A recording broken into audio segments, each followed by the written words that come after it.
Алла әулиеге бая яғни қол бергендерге зор сүйінші айтады.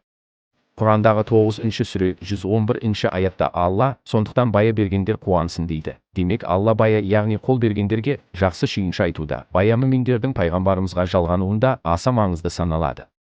Әркім мұсылман бола берер. Мұсылмандық адамға қойылған ең төменгі шарт. Бірақ пайғамбарымызға жалғану тіпті де маңызды. Сондықтан сопылық тарихатта мүминдер бая арқылы пайғамбарымызға, ал пайғамбарымыздан Аллаға рухани шын жырмен жалғанады.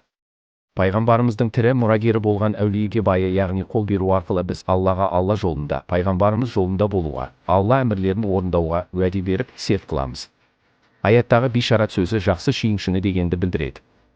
Миллиондаған, миллиардтаған жұрт қалай Алла ризалығына жету жайлы, қалай Алла жолында болу жайлы еш бас қатырмайды. Ал бая яғни қол беру хақында олар тіпті де махрұм қалған. Бұл нәрселерге тек аз санда адамдар ғана көңіл бөлуде. Бірақ оған көңіл бөлгендер бағы зор тәлейлі адамдар, нағыз нығметке бөлінгендер болма. Тым басым санда адамдар бір түрлі оғаш бірдеңелердің соңынан кеткен. Олар кейін қатты өкінеді.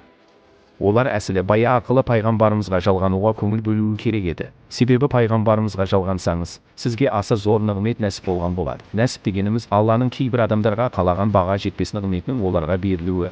Ал әулиеге бая беріп, пайғамбарымызға жалғану нығметі де аз санда адамдарға ғана бұйыратын осындай нәсіптің бірі. Мәулана Шайх Мехмет әулие